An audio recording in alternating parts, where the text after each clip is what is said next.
Well, hello everybody. All right, y'all know this is a very special day. So I am Charizard X, and with me today I have Espion. Go ahead and introduce yourself. Hello. And we also have Noivern, Hey, and we also have a new person here today, Glaceon from our page. So go ahead and say hello. Hello. And without further ado, we all know what day and time it is. It is officially Pokemon's 20th anniversary. 2 entire decades have released. Happy birthday, Pokemon.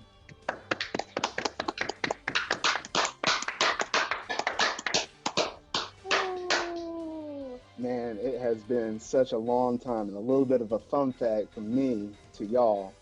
I was originally born in the year 1996. So me and Pokemon, we go way back, and I'm since I'm almost basically almost officially like as old as the series, I can kind of feel its toll. It just kind of has grown up on me, and I'm really appreciative of it and everything. So all right, so today, since it's its anniversary, we do have a very special treat for y'all today.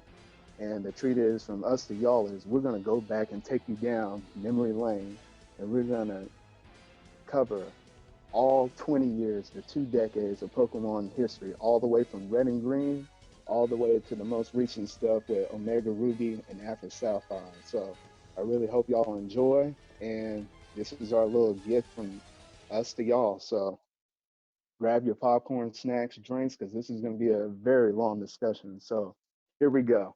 All right, so in the year of 1996, we had the original versions of Pokemon Red and Pokemon Green that actually released in Japan. Now, officially, it did not release until 1998 here in North America and different scattered out dates throughout the rest of the world. But for the sake of keeping everything consistent, we'll just be only talking about the US releases and everything like that. And of course, there's some other stuff that released in Japan, some other stuff that they may have liked, but we can't cover almost legit everything. Otherwise, we'll be here for weeks. So we will cover what we can cover. So first games we had was Pokemon Red and Pokemon Green, or in US, Pokemon Red and Pokemon Blue. This right here was the introduction of the Pokemon series, and it was core based around just the aspect of battling. That true motto of you got to catch them all, train them to be the best you can be, and overall be the number one trainer. All right, Jillian, what are your thoughts about just red and blue or red and green in general?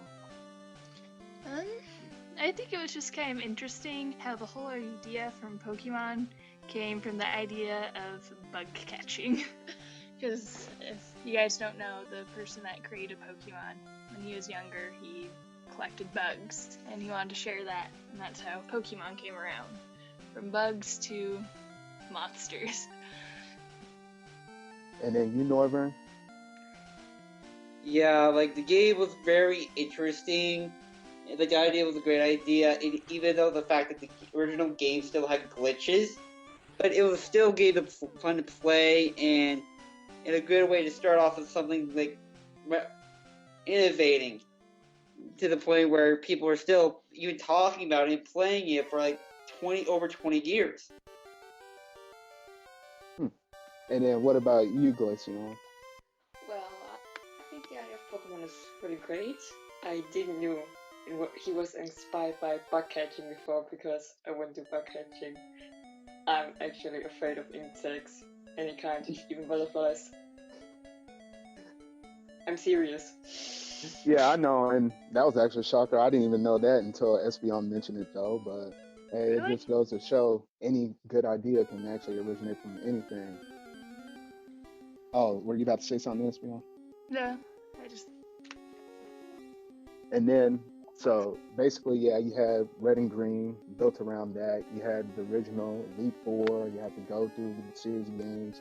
You got to beat the classic 8 gym leaders in order to get your badges. And you have to go up to the Elite Four and manage and battle against them. So that's all red and green. It's basically your pure stuff that basically everything Pokemon is related to and built upon. So everybody knows about that.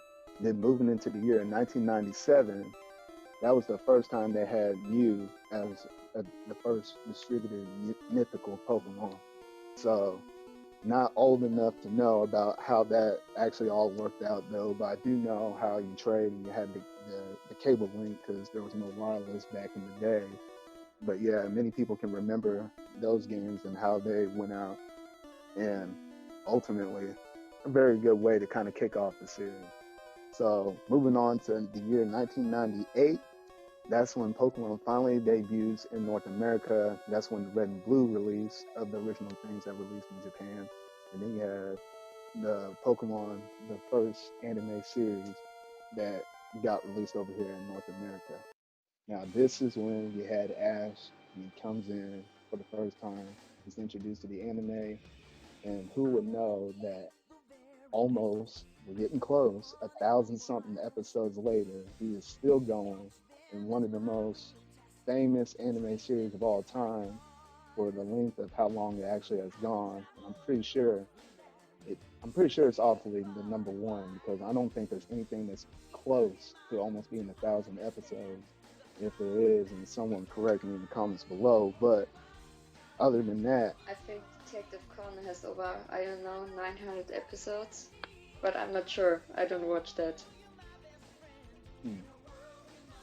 But yeah, other than that, Pokemon has been a fantastic series. And basically, you had Ash, who had that motto of "got to catch 'em all and got to be be stronger like no one ever was." And everybody knows the lyrics to that song. And to train them is my real test. To train them all is my goal, and yada yada yada. So I'm gonna let y'all three go ahead and dive into Ash's character, like how he was first introduced, and I won't give away what I have to say. I'll let y'all three go ahead and go first. So starting with you, Espeon. I kind of like how Ash's character, he wasn't like, had some hidden secret or a dark past or anything. He was just an average person, and that's what I like, because a lot of stories, it's just like the main character is like all powerful, but no, we have just a regular kid with a Pikachu that won't listen to him, and I kind of like that because it kind of set it aside from a lot of other stories. All right, and then you, Noivern. Yeah, like from the song to everything, this was like the first anime that basically American show that to the rest of the Americans that this was something great. And the best part about it was that like in this season in the whole series was that Ash was like a naive kid who was just learning the ropes, and then you got Mystery Brock helping him, teach him to be the Mist Master, and it was like a perfect combination between the three because one was teaching him cynically and like telling him when he messes up. The other one is like helpful and letting him know like helpful hints and strategies. And it was just like he also taught them also a little bit, but not a lot. But it was like the Great Three were one of like the original best trios ever. All right, and then Glaceon, you have anything to chime in on that? I haven't really watched season 1 yet. I know a bit of Diamond and Pearl, and after that I just watched Black and White and X and Y. Well, yeah. Well, yeah, it's all right because we had Pokemon fans jumping everywhere though, and I did a little bit of math. Like, if someone wanted to sit down and actually talk, or not talk, I don't know what I'm saying. Watch. If someone actually wanted to watch the series, if they would have watched one episode a day, 365 days, I believe they will be watching the series for. It will take them about 365. Take them about almost 4 years. It was like 10 months and so many days and weeks. It's something to that extreme because think about 365 days, you multiply that by 3, you almost got 3 years, or it might have been 2 or 3 years. So many months, kind of closer to like 9 or 10 months, and then so many days. So yeah, if you hadn't been here, you either had to be binging real hard on a lot of episodes, or you just needed to be there. So yeah, it's understandable how people come in midway and they don't know about all the past though. But I'm kind of glad I was able to actually be successfully say that I actually have watched almost. There might have been like a missed episode here and there though, but legit almost watched every single episode up to date. But anyway, oh, and then the last thing I want to say about Ash's first thing before we jump into the next little thing is, matter of fact, I mean, not Misty provided quite a bit of comic relief in the first series. It was pretty funny. Everything from Pikachu shocking the bite, which happens multiple times and later throughout the anime, to all of blowing up in Ash's face, and it was just always nice to kind of see him actually arguing like that. It was something that made that series truly classical within that. So moving on into the year. Oh, and one more other thing. You also had the Orange Islands, and basically you had Ash after he was done with the original with the original with the original Pokemon League. He went through the Orange Islands and collecting all of his badges, and that was actually whenever Charizard actually finally managed to listen to him. Whenever he was going against one of those leaders while he was trying to get one of those badges, so that was a highlight for Charizard's development as well. So then moving on into the year of 1999, let's see here, we have the Smash Brothers series. Now I know it's not hugely Pokemon, but it does have this little bit of Pokemon moments. So I'll just take this one from y'all. Pikachu and Jigglypuff were the first two Pokemon ever within the Smash Brothers series. And Smash Brothers series, it started small off in the Nintendo 64 though, but it became a popular fan favorite with Nintendo in general, with the original Pokemon stage and everything. So great fighting game overall, and I know many fans like it. So then moving on ahead, we had Pokemon Pinball that was released on Game Boy Color. Not really any of us have gone through and played through it, but if y'all have, we'd just like to hear about your comments and discussions down below for any of the games that we kind of skip and go over. But if you actually have any memories of it, same thing goes for Pokemon Snap that was released on the Nintendo 64 as well. Then you have then you had Pokemon the Special Pikachu Edition as well that we're going to skip over. And then the first next big topic we have is Pokemon the first Mewtwo movie, starring Mewtwo, Mew, Ash, and everybody else. So I'll let Espeon go ahead and dive into this one first, and I'll end the discussion back off with me. So just give your best highlights or your best moments within this series. I mean, within this movie. But it was a really good movie, and probably a favorite among the fans, being the first. That's when we get an introduction to Mewtwo. Although he's appeared several times within the anime, this is the first time we actually get to see him. And sort of as a real villainous role, like he wants to destroy the world. And then we have little Mew, who he wants to fight, and Mew is just adorable and not is sort of like a huge contrast between Mew and Mewtwo. And then we have Ash. And then there's, of course, the big battle between the clones and the regular Pokemon, but I'll leave that to someone else. All right, then Norman.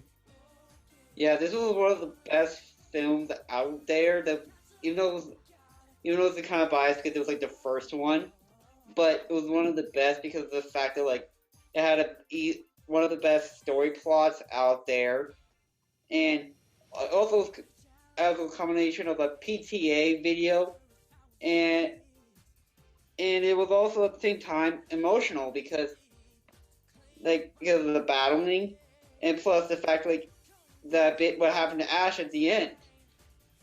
And I'm not going to spoil it because there's some people who might not have seen this film, but it's a big shock how it ends. Yeah, and then Glaceon. Do you have anything to chime in on that, or not really? Depends. I cried on that scene that Norman just mentioned. Really, I cried the first time I see it. I cried. After that, I just got better, but I still get the feels. The feels. Yeah, the feels went hard within that first movie. Especially with Pikachu. Yes, it was ah. Yeah, it was.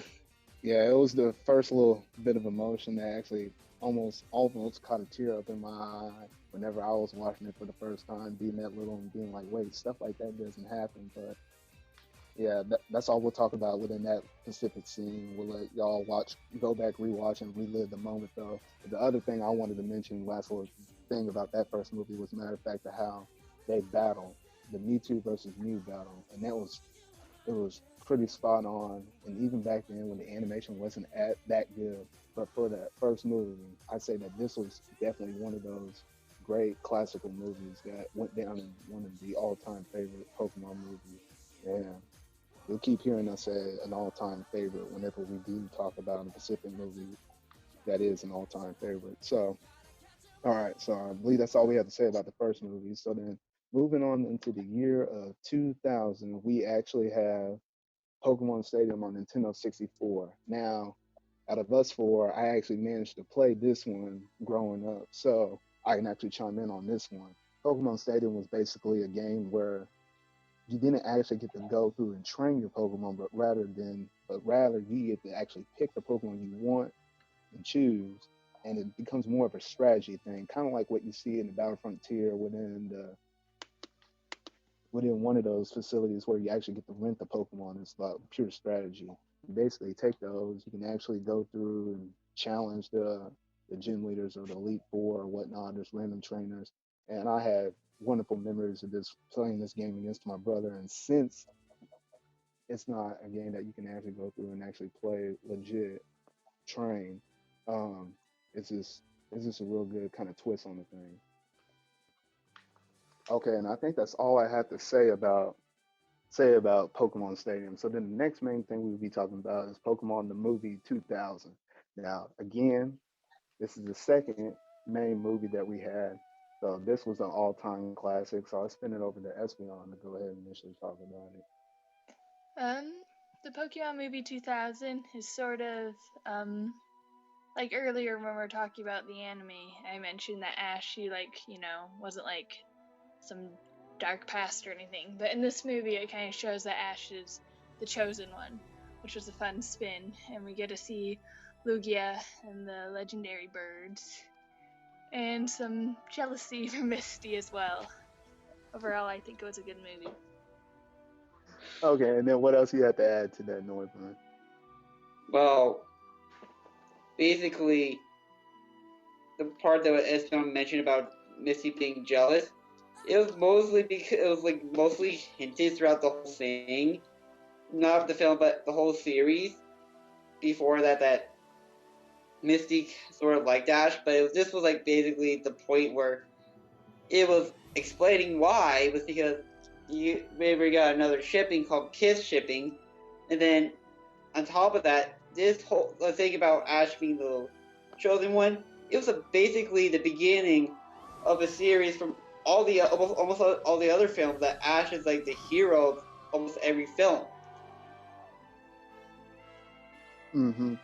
And then Glaceon, you got anything to tag on to that, or? I haven't watched that. All right, that's another. That's a. I know there's many people that might be watching this right now, and I strongly recommend going back and watching that.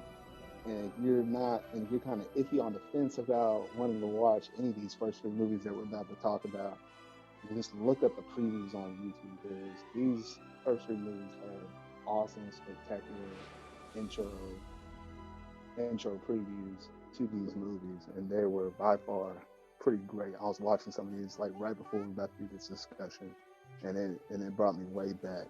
So, and then the thing I wanted to talk about the movie 2000 was it was a spectacular movie overall. The way how they handle Ash and how Ash first time had to take on that role, like he was like, oh, I can always win gym badges or win challenges with trainers and whatnot, though. But he's like saving the world, and that's a whole different kind of thing.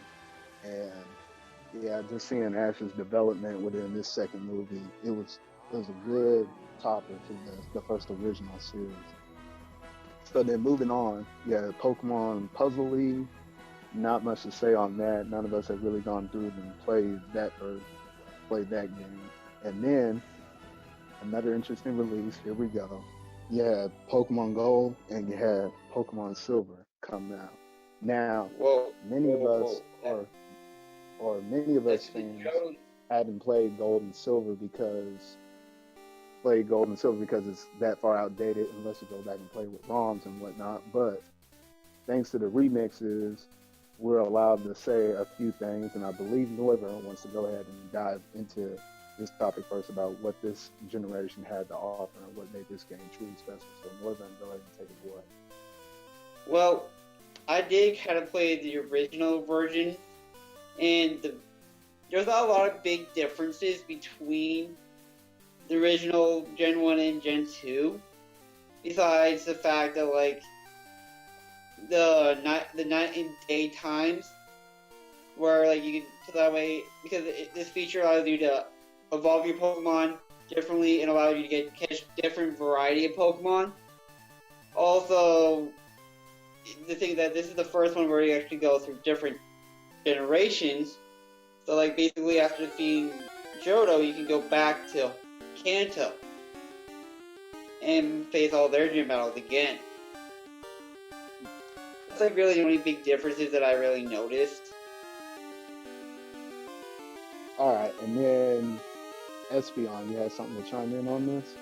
I think Pokemon Silver kind of got more into the plot than the original games did. Like how you mentioned earlier, Red and Blue were more focusing on you train the Pokemon. While I think the Gold and Silver and the remakes kind of offered more in story. And then Hannah, did you have something to chime in on this, or is this kind of like another miss one you kind of went through? I haven't played that.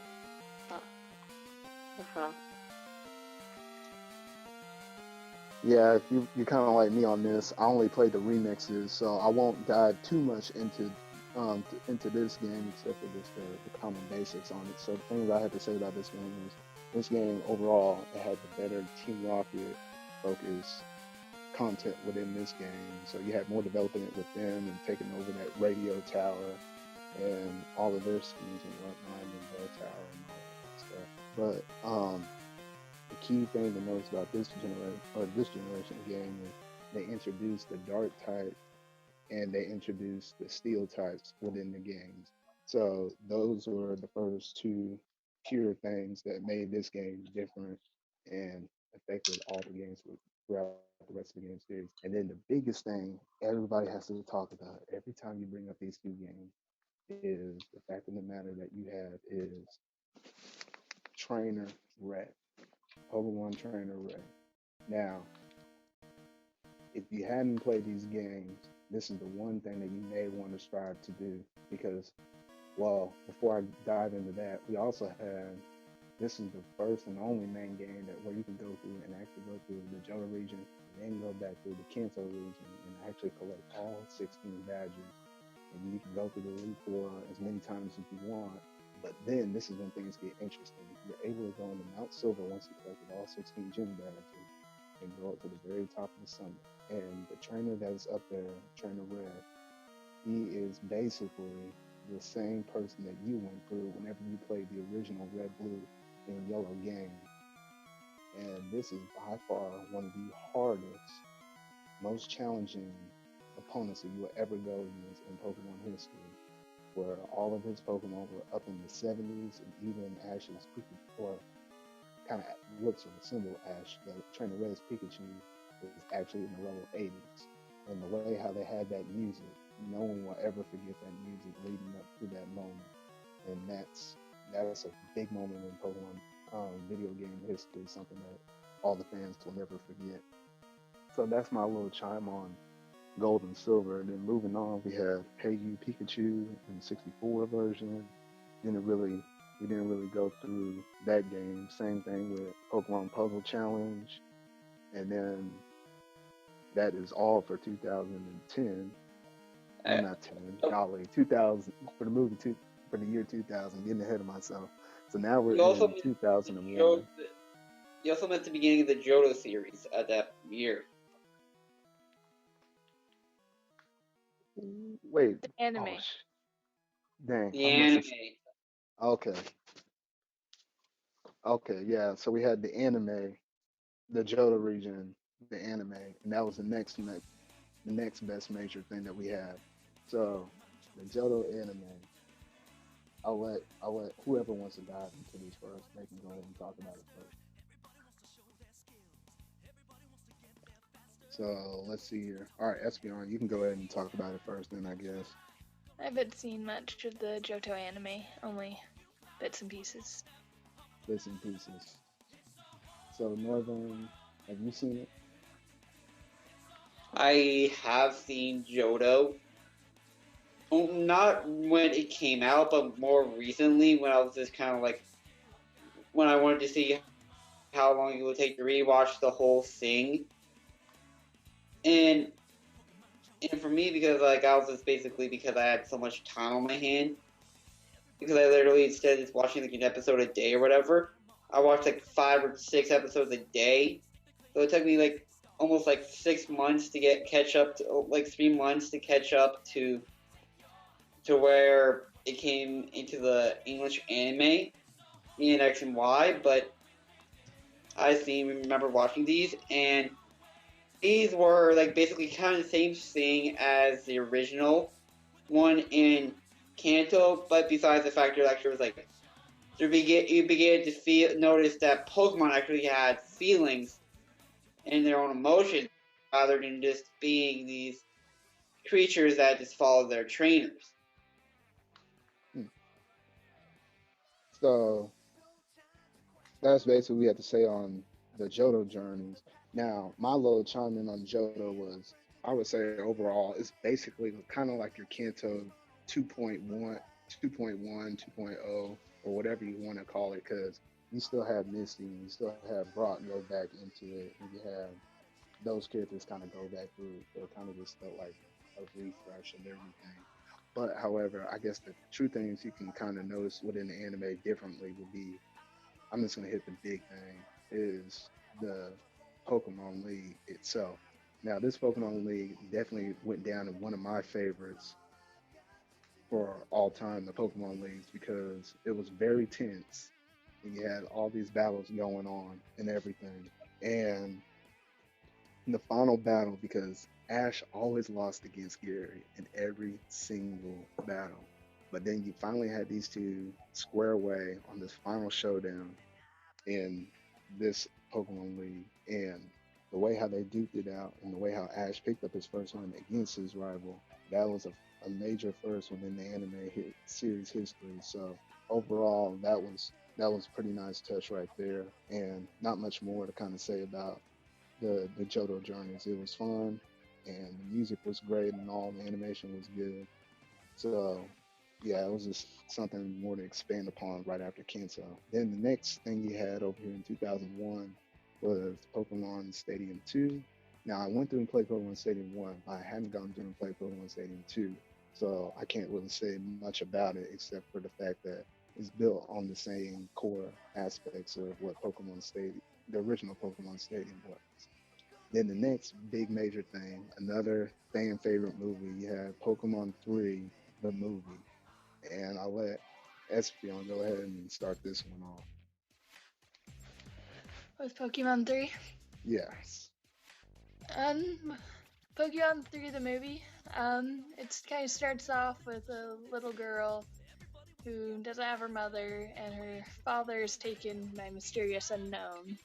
So, and then she accidentally summons the unknown to her room, where she wishes for her mother and her father, and she gets her father this Entei created by the unknown, and that Entei then goes and takes Ash's mother to become the little girl's mother. And one thing I really like about this movie is it's not like first movie where Ash is saving the world, or again in the second movie where it's once again saving the world. This is Ash trying to save his mother. So you actually get a personal connection between Ash and his goal. He wants to save his mother from this Entei. That's not really an Entei though. Just an illusion created by the unknown. Oh yeah, yeah. That was a big major takeaway in that. All right, Northern, what do you have to say about this? I did watch this film, and it was interesting. But the two major points out of it was the fact that the three major facts about it was, first off, they made the unknown so powerful in this movie when you try to catch them out in the real games, they're actually just useless creatures. It was like contradicting themselves from the film and the movie anime and the video games.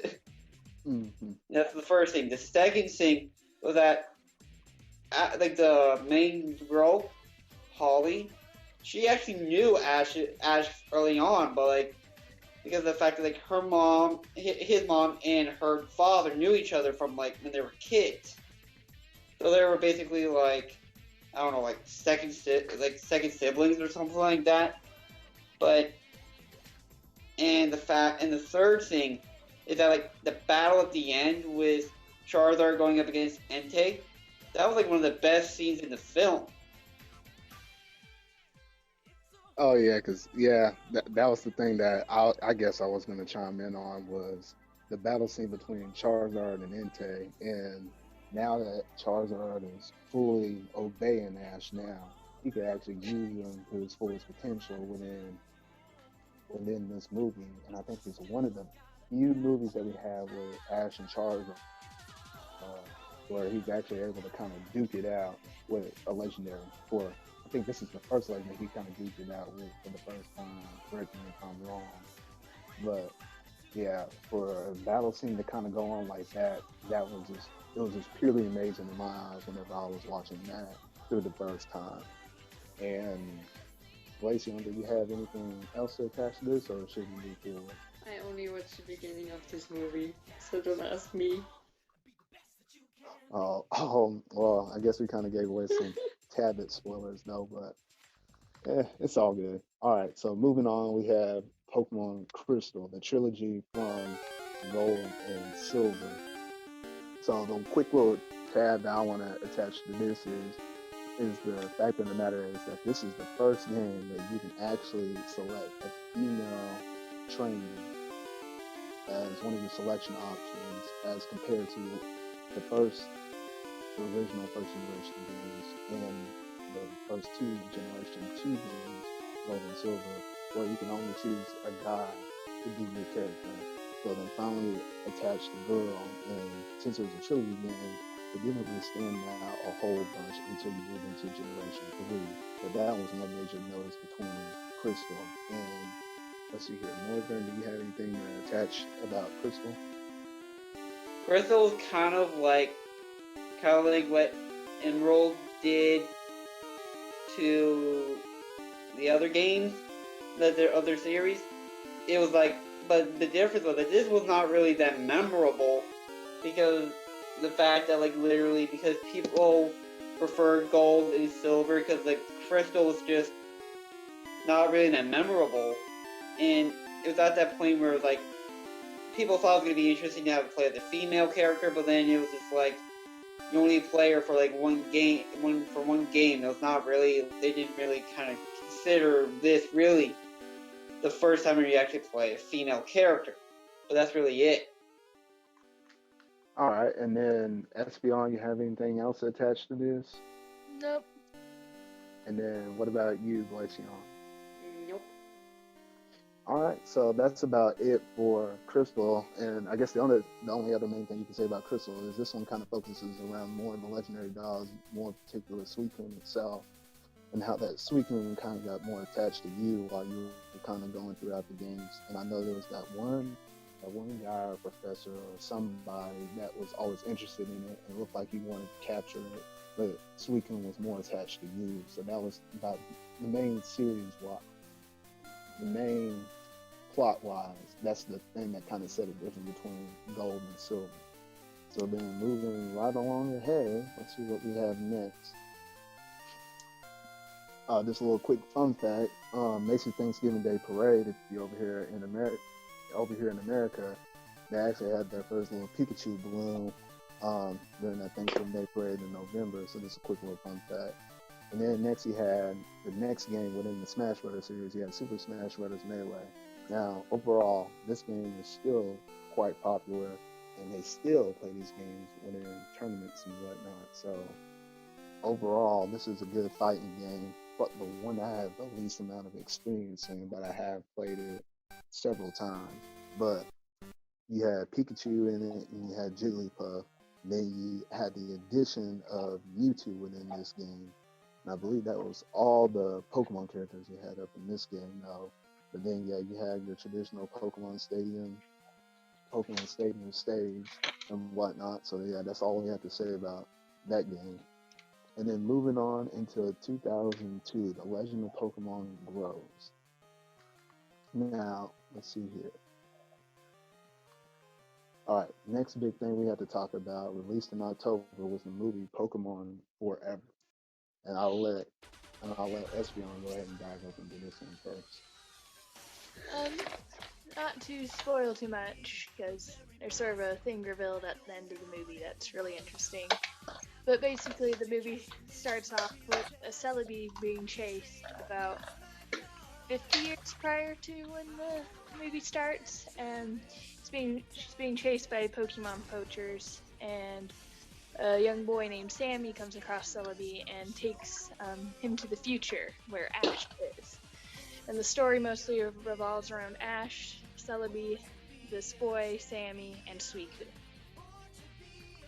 All right, and then Northern, you got anything attached to that? Um, this was like the film that actually kind of introduced Dark Pokemon because the villain had created something called the Dark Ball, and whenever caught, it turned evil. And on top of that, I feel like this was a sort of a good film, but it was not like really their best work. And besides the fact when you go, this is one of the reasons why what they did in the anime for the GS Ball. You know what the GS Ball was really for, right? It was for Celebi, and then they It was originally supposed to be a whole Celebi, but then they scrapped it, and then they just were hoping that we thought about the GS Ball, and they created this fourth film. Yeah, that's just one little interesting little thing to point out. And then let's see here, Glaceon, do you have anything to attach about this movie or what? I haven't watched that too. All right, What so else could I say?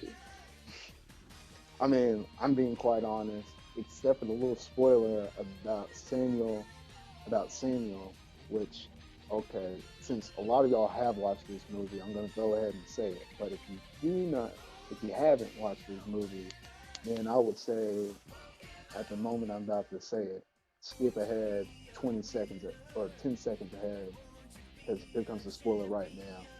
Samuel was Oak, but basically turned into a child, and basically when somebody brought him back through time, he actually managed to see Oak at a younger age, and then you got to see that throughout at the very end of the movie. So it was a nice little touch and little twist on things. Okay, so then moving on, we have Pokemon Heads to Home in 2003. Now, first thing we had was the Pokemon games Ruby and Sapphire. Now, since this is one of my most favorite, I'll dive into this one first. But in Ruby and Sapphire, he had some brand new aspects, brand new story. The plot gets thicker. Everything just gets better within the game series. They learned about from their first two generations, and they truly made a third generation that really stood out within Pokemon as a whole. So you have Ruby and Sapphire. Basically, the main two concepts was ground and water, land and sea. Those are the main two aspects that kind of drove this game. So you had Groudon representing ground, and you had Kyogre representing the sea. The main thing that made this series different was the fact of the matter that this is the mechanics actually changed. This is the first time that you actually had Pokemon that can have abilities, and you also had double battles, and also you were finally able to breed Pokemon. So that really changed the whole pace of the game for the video game series, and made training your Pokemon a bit more strategic with egg moves and whatnot, and being able to breed them out and get the certain abilities and whatnot, and just make your Pokemon overall stronger. So that's all I had to say initially, and I'll leave some stuff for y'all to talk about next. So let's see here. Northern, I guess you can go ahead and go first. You kind of mentioned most of it, but all I have to say that mostly the stuff that you didn't mention was the fact that the graphics got a little bit better and more cleaner. But the thing that I didn't really like much about it was that they threw out day and night time. So basically, if you did get an Eevee but you wanted like an Umbreon, you had to like transfer it from your gold, silver, or crystal, but that could take like hours Wait, of your time. yeah, a little correction right there. Actually, within the difference between Generation 2 and Generation 3, you really couldn't actually transfer your Pokemon, unfortunately, because that was like a dead link. And that was the problem that Pokemon had, and that's the reason, one of the main reasons why they had to make that remix within the fourth generation for the second generation games, though. So Yeah. Johto, there wasn't really a way for you to get those kind of Pokemon and whatnot, though. Yeah. But there was in that generation with two other games that released later, which we'll hit a bit later, though. But other than that, yeah, that's all I have to say on that. You have something else to say? Yeah, this is basically just that, and plus, this is one of the weakest rivals you have in the whole series. Mm-hmm. Not based off of Pokemon choices, but because of the fact like its character doesn't really care about gym battles, rather than just helping Birch collect the Pokédex, and you only battle them like 3 or 4 times, and each one you're just like you can kill them easily. Yeah, that was something I also noticed too, and kind of disappointed on that though. But they were kind of stressing the point of completing your national dex. And I felt like the way how they did May or Brandon, whichever person you did not choose, I think that was their main way of kind of saying, other than collecting gym badges, there is an importance of going through and completing your Pokedex and obtaining every single Pokemon. So yeah, was there something else you have to say?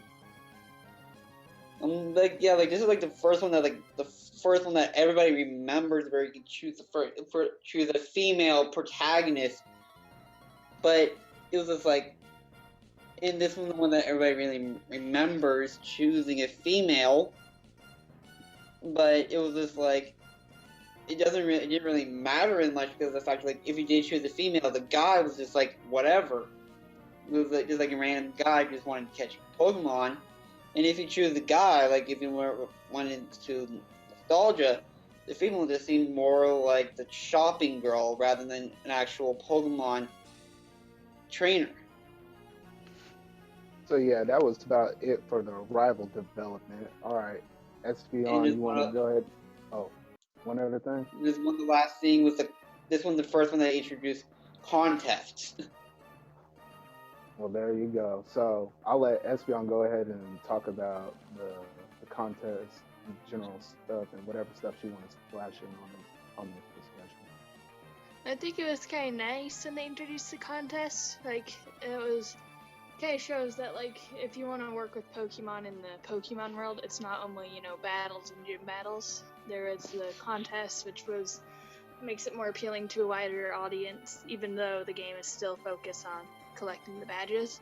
I think another major difference was the introduction of like other villain teams, like the Gold and Silver and Red and Blue. They're heavily focused on Team Rocket. Even though they're in different regions, there's Team Rocket in both games, and I feel like in Gold and Silver, you get to battle Red, who's based off of the protagonist and the Red and Blue games. So I feel like in the first 2 generations, they were heavily connected. But in Generation 3, with Ruby and Sapphire, you kind of start moving away from that. You get Team Aqua and Team Magma, and it kind of just starts the whole new setting for each game. Even though you do have Johto's still heavily connected to Kanto. But in these games, it's Hoenn. And then let's see here, Glaceon, do you have anything else to chime in before I try to close it all out for Nope, I Ruby have Sapphire? nothing to say here. All right, so in and off the last little stuff with Ruby and Sapphire, the biggest thing you had, like what Espeon said, was the matter of fact you had Team Rocket. Not Team Rocket, Team Magma and Team Agua. Now those two completely different, and you got to see the roles differently within most aspects of the game. But it was just nice to see how you actually had different two different antagonist teams on the same generation game. So that was a nice little spin on things, and I really enjoyed that. And the Elite Four overall, I say that this game probably won for me with the best overall music selection within the game. Like I remember listening to some of that stuff, and someone would just like randomly play a certain part of the music, and I say, "Oh, this and this is happening within this actual game." So, Ruby and Sapphire overall a wonderful game, and I guess we'll go ahead and move on with the anime series. And you have Pokemon the Season 6, and this is when you actually have Ash moving over into the home region. So I'll go ahead and let Espeon go ahead and carry it over from there. So go ahead. I feel like a lot with the games. Pokemon, the season 6, sort of started once again trying to move away from the whole Kanto and Johto, because in the anime, Ash used a lot of the Pokemon from Kanto and Johto interchangeably. There's Rock and Misty, but once he moves over to the Hoenn region, Misty leaves the series, and we get May and Max. And also something else about the Hoenn series, Ash only brings Pikachu. He doesn't bring all his Pokemon with him. He just starts out with Pikachu. And another main difference is that everybody gets one of the starters. Because in Johto and Kanto, Ash always got all the starters. In this series, he only gets Trico, with Brock getting Mudkip and May getting Torchic. All right. Anything else you want to chime in on there, Northern? Um, a lot of people say this is where the point when the series went flat and dull, but I disagree to a point because of the fact that like this is one of the true series where Ash wasn't really just a naive kid is learning how to become a trainer. He was actually training May how to become an actual Pokemon trainer on it. He was training her, and also he was helping her get rid of her fear. And plus, May also taught Ash a few things. So it was like that's what was great about this, where they were both teaching on each other. They're growing with each other instead of just Ash growing and the female protagonist not really doing anything besides just bickering and yelling at Ash for like doing something stupid. And yeah. So let's see here. Glaceon, do you have anything to chime in or what? I think I haven't watched any of the series, of the Hoenn series, sorry. Hmm. Let's see here. And then I guess one other thing I wanted to say was okay. So you basically had Ash running through the home region, completely different start. He left all of his Pokemon back at home. So he only came here with Pikachu. Yeah, he only came here with Pikachu. So it was like a fresh new reboot of the series. And overall, I felt like he handled himself quite well. And let's see here. And basically, unfortunately, Ash didn't have like a main rival, unlike the first two generations. He didn't really, so to say, have a main rival that was established at episode one, like you saw in in generations 4 and 5. But overall, the league was okay. It wasn't one of my most favorites, in my opinion, though. I felt like they made it all up whenever they went back. And once this series was over with, they went to the Battle Frontier. And that was my most favorite part about Generation 3 anime. Just having Ash go through and challenge all of the Battle Frontier brains, all the way from the first one, all the way to the last one being Brandon, and how he managed to beat him while he had a Reggie Ice, a Reggie Steel, and a Reggie Rock. and he also offered him a position to be a Battle Frontier brain, but Ash decided not to and denied it, saying that there's a lot more stuff for me to discover out there and become a better trainer. So he denied all that. But overall, the Battle Frontier series was a great way to bring back his old Pokemon, Charizard, and even Squirtle, Bulbasaur, and some other ones, even Phanpy, and going back and evolving that thing into a Dawn thing. So that was just nice, a good reunion, and just really good battle series overall. So that basically covered the whole anime. So then next thing we had was Pokemon Channel that was released on GameCube, in which none of us really had that much experience about, so we had to kind of skip that. And then we're moving on to the year 2004, and you have the movie Pokemon Heroes released. Now, who wants to start off with this one? Let's see here. Northern, I guess you can go ahead and start off with this one. Well, this was kind of interesting because of the fact this was set with Misty, Brock, Pikachu, and the regular getting it from Johto. While at this point you're already around the point when Ash was ready with May, so it was kind of like a weird thing. But also, it also showed another Pokemon having interest in Ash because what we didn't really mention was that what I kind of touched upon a little bit was that Chikorita had a little crush on Ash, but now he got a lot of Yoth who had the same kind of feelings. And there was a scene that I don't want to brush upon, but it brings up two different shippings at the end of the film. Is one scene that it was an interesting end that's most likely when people see it, it's going to cause a huge debate on what it is, and that's how what I'm going to leave off as. All right, and then Espeon, you have anything to chime in on that? It's probably one of my favorite Pokemon movies out there. It's really well written. The one thing I'm kind of disappointed about is that in the original plotline, they actually were considering having Ash take Latias with him on his journey, like way back in development, which would have been awesome. But in the end, they scrapped that, as we see in the movie. But other than that, it's one of my favorite movies. Yeah, and it was overall, I would have to say it was a great movie. It's in my personal favorites. It may not have been like a legit like fan favorite like movie 1, 2, 3 were, but in my honest opinion, I thought it was pretty great. And it's been a while since I saw it, so maybe hopefully sometime today or sometime this year I can go back and actually kind of relive every single movie moment and kind of just brush upon what I have watched throughout the years. So, oh, and Glaceon, you have anything else to chime in on that, or? I hate the NC.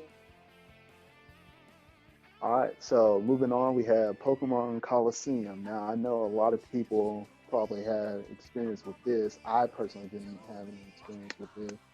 And did any of y'all have any personal experience with this game, or? I have Oh, not played it, but I have seen walkthroughs of it. and then you know about No, I haven't played it, but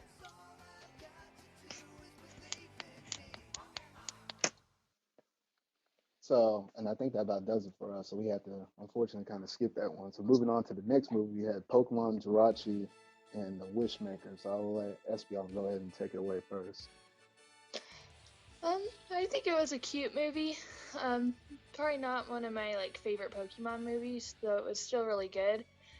I liked how it didn't like centrally focus on Ash though, but it leaned more towards Max's and Jirachi's relationship, which I thought was a nice little change from the rest of the movies. Yeah, and I think that's the main thing that I was gonna say. So that's all I was about gonna say was just the main fact that Max was kind of more the focus of the movie than, so to say, Ash and everything else. Northern, did you have anything to say? I did see this film, but it was not one of my favorites. I did.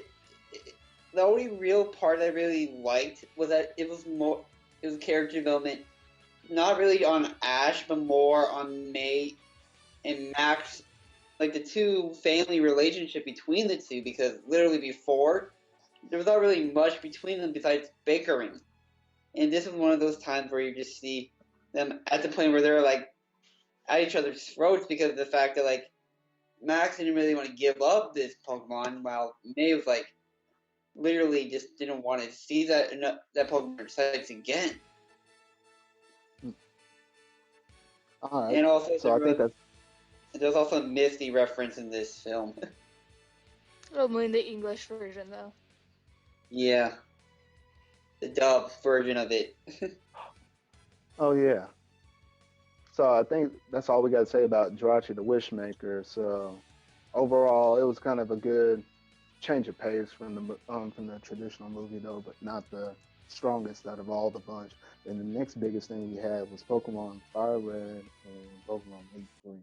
This is officially the moment that I actually legit real time started with the Pokemon video game series. I actually started with Fire Red and I went through and played basically from that point on. Like I went to Fire Red, then I actually went to Emerald, and then all the modern day stuff that came out in Generation 4, 5, 6.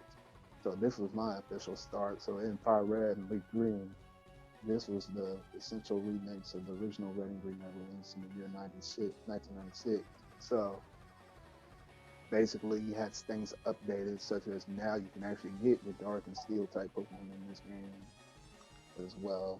You also had breeding and the abilities added back up into this thing though. But overall, this gave people another chance to dive back into the Kanto region, to the region that started it all. So since this is a kind of like a remix game, we kind of covered most of the stuff within the pure version, and there is a spotty little few differences between these games, between this remix and the original one. I'll let Espeon go ahead and talk about it first and see what she says about it.